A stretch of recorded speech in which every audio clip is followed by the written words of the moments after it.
Are borderline personality disorders real things? I believe they are. Apparently, they are. The psychologists, psychiatry, modern day science, I guess you'd call it, they classify 10 different borderline personality disorders, of which I probably have at least one or maybe a combination of two. I don't really know for sure. There's no set way like a blood test to tell you, yes, you have AIDS or cancer or whatever. Um, there's no way to do that with borderline personality disorders. That's a lot done by just the example of how people live their own lives, what they say on a questionnaire, what other people observe on their behaviors and that kind of thing. And it's very hit and miss. It can be misdiagnosed very easily. For instance, I was diagnosed back in 1991 that I had bipolar disorder 2 disorder, bipolar 2 disorder. That tends to probably not be accurate. And yet I was put on medication for that disorder and told I needed to take it. And I took them for 25 years because I believe what the doctors told me. I had this disorder that I needed to take medication for. And to some degree, it did help keep me sober. I've been sober from alcohol now 33 years, and that was ruining my life and killing me, alcohol. So my belief was that if I stayed on those meds, I couldn't drink because I tried to one time. I couldn't even finish a beer. I passed out.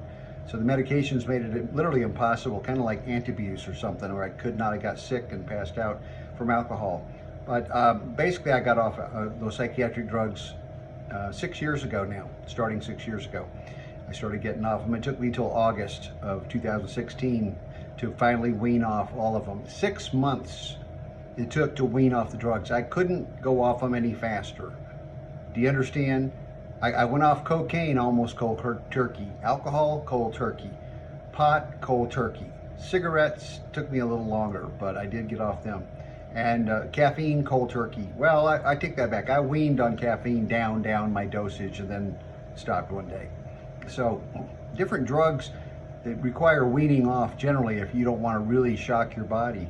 Psychiatric drugs, you literally cannot go off them cold turkey. That means just stopping them suddenly. You cannot do it if you've been on them a long time like I was. The brain needs time to adjust not having those chemicals in your body.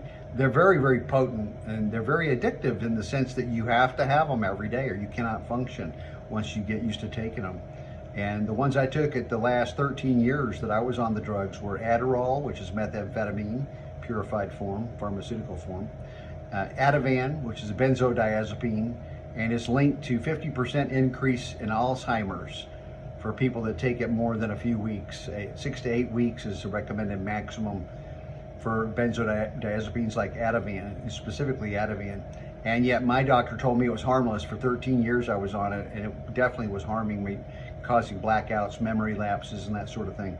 It does reduce anxiety, but after you take it 13 years, how much good is it really doing? You got to ask yourself.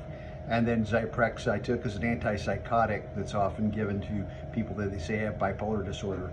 I basically now, in hindsight, have looked back at some ADHD, some OCD, impulsivity, those kinds of behaviors I've exhibited in my all through my life, my childhood, teen years, young adult, middle age, and older adult years.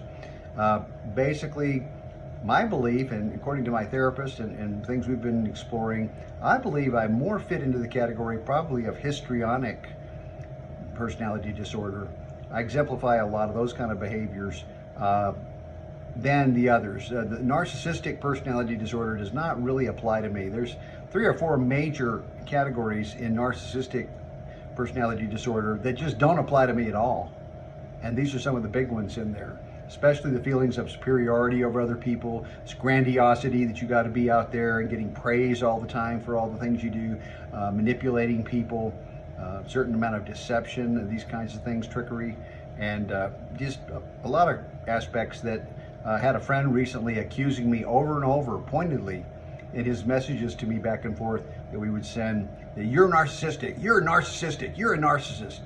And I finally got a little bit angry about it because I just did not like hearing that, knowing it wasn't true, number one. And number two, I thought, if you know that's bothering me and upsetting me to say it, why do you keep saying it to me? What, you're not really a real friend of mine. And really, he's not really, he hasn't been a friend for a long time now. I just recognized that He has no credibility. He's not a psychologist. He's not trained. He's no background in the field. And for him to say these kinds of things, I thought was very improper, inappropriate, unnecessary, and hurtful. So people can hurt other people going around parading as there's some kind of an authority on personality disorders and telling other people how screwed up they are. But let's face it, 10% of the population has a personality disorder. It's one or the other. I mean, there's 10 of them, and 10% of the people, that's 1 out of 10 people you run into, likely have a personality disorder to some degree. And some people, it's more extreme than others. People deal with it in different ways. Some people go to psychiatrists and they take meds. That can help sometimes short term with some of the symptoms. It's not a cure-all. It's not going to cure the disorder. It's not necessarily the best way. I found that it had a lot of ramifications, and the horrible side effects of the drugs were the worst thing.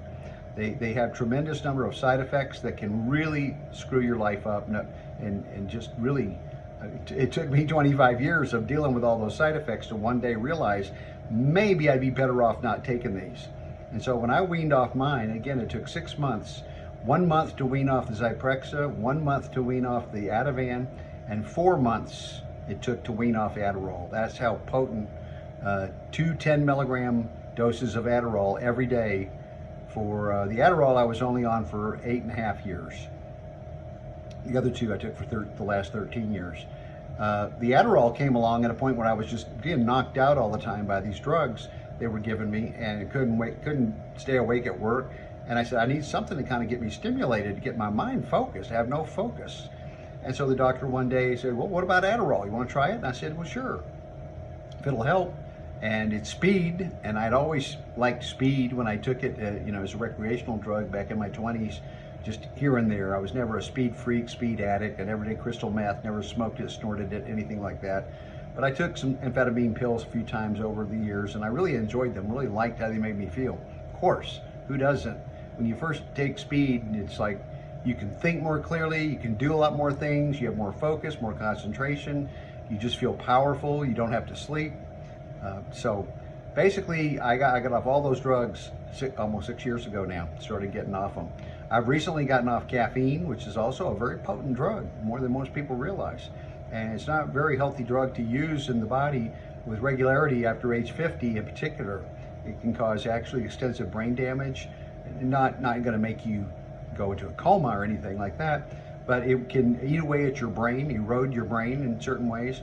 It's very bad for the adrenal glands. Your kidneys don't like it necessarily. Your heart, it's not good for the heart. Any kind of artificial stimulant like that is not good for the body. It stirs up cortisone type hormones in the body from the adrenal gland. It taps it out, and you need those adrenal glands if you want to live to a long age and be healthy and not come down with some kind of awful disease. So basically, I've recognized that, yeah, I have a personality disorder. I believe it's histrionic personality disorder. I do have a tendency for theatrics at times, emotionality, excessive talking at times, and I have been a little bit manipulative at times with people, but I don't think overly so. That was not my worst quality. I never was out trying to control other people necessarily or anything like that. It's more like getting attention all the time was a big thing for me, to be the center of attention. And I never really looked at that was a bad thing. I just kind of felt like, hey, I'm promoting things. I'm a showman. I put on a show for people, tell funny stories, tell funny jokes, do funny things, try to entertain people. Yeah, I was a big flirt in high school. I won the award biggest flirt in my class, my senior year, class of 300 kids. I was voted the #1 biggest flirt, a male flirt. There was a female too, I can't remember who that was, but I was a flirt. I flirted with the girls all the time, dated lots of different girls, loved taking out the best looking girls that would go out with me, and surprisingly a lot of them did. It always surprised me when I asked some of the best looking girls in school if they would date me, but there was something about me and my flirtatious manner and flamboyance, and I was a school leader, I was the president of the Key Club, I was a scholar, I had high academic standing. I was sort of popular, I guess, in a way. I wasn't the most popular kid in school, but I had a certain popularity that allowed a lot of girls to see me as a guy worth going out with. So that fed my ego, and basically I think the emotionality and all that really started coming to the forefront more after I stopped taking the psychiatric drugs, because they had suppressed a lot of that for years. Not entirely gotten rid of it at all. I still had emotional outbursts at times, at various times, but I was a little bit more contained with it in the initial phase of taking those drugs. The first, I don't know, 4 or 5 years, I would say. I was on lithium, very heavy in those first 9 years. Well, lithium one day became so toxic in my body, they took me to a hospital and took me off it right away and detoxed me and got it out of my system and said if I ever took it again, I would die. That's what they told me in the hospital. They said, you'll die if you ever take lithium again. You've reached a saturation point, you can't take it anymore. I said, I didn't know that could happen. I thought it was a safe drug. You told me it was safe. Well, lithium actually caused tremors, where your hands would shake all the time. You go to get a cup of water, the water fountain, and you shake and spilling the water all over. I would do that. People would laugh at me. It caused thyroid problems. I had to take a thyroid medication and get blood tests for my thyroid irregularity and imbalance. So yeah, all of them had horrible side effects at times. Some of the drugs I took called double vision, caused me to have double vision just out of the blue. I'm driving my car and I'd have double vision and I could not see straight, couldn't correct it. It's like worse than you can imagine, the worst drunk that has double vision. I had extreme double vision as a side effect from the drugs. Another one time caused me to be very, very emotional, where I would cry at the drop of a hat. I just cried all the time. Had to get off that one. Another one caused me to have tactile hallucinations, where I felt everything was moving and vibrating all the time. It was about to drive me crazy. I would get angry about it and frustrated, and they did brain scans, CAT scans. They couldn't find any neurological damage. They finally concluded it was a side effect of the drug. Oh, it's a side effect of the drug. Let's take you off that drug and get you a new one. The psychiatrist never will run out of drugs. They have thousands and thousands of different drugs to give you. As soon as one doesn't work for you, my psychiatrist had another one. He was also handing out free samples all the time of Viagra, Levitra, and Cialis when I had impotence, which was resulting from the amphetamine. The Adderall basically was causing impotence and causing dry mouth. I had dry mouth issues, dental problems because of that also. Adderall caused an increased heart rate. So that was speed, speed kills, they tell you that. Crystal meth's a really bad drug, we know that. And so why do the doctors keep doling out Adderall to people all the time? It's a good question. I'll never take it again. I never want to get near that stuff again. And I try to help other people that are hooked on it and taking it to maybe see their way to find a better way of life. So that's my spiel today on psychology and the personality disorders. Just keep in mind, you may have one yourself, or you maybe know some people that have one. And the best way to treat people like that is help them to cope and deal with it, get professional help if that will help. It doesn't always, if all they're going to do is hand out drugs to you. The thing that's helped me the most is a big shift in lifestyle. I eat much better. I eat a really high quality, clean diet. I take a number of supplements that also help me along those lines with mental, cognitive functioning and other type supplements for my general health. I also meditate every day. I exercise regularly. I do healthy activities with other people, engage socially, and I am in therapy where I do EMDR therapy, eye movement desensitization and reprocessing therapy.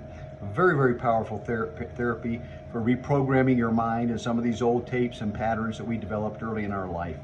So, God bless you. If you have a personality disorder, it's not easy living life that way. It's like you're handicapped in a little bit of a way, but there's no reason or need to play victim and pretend like you're hopeless or helpless.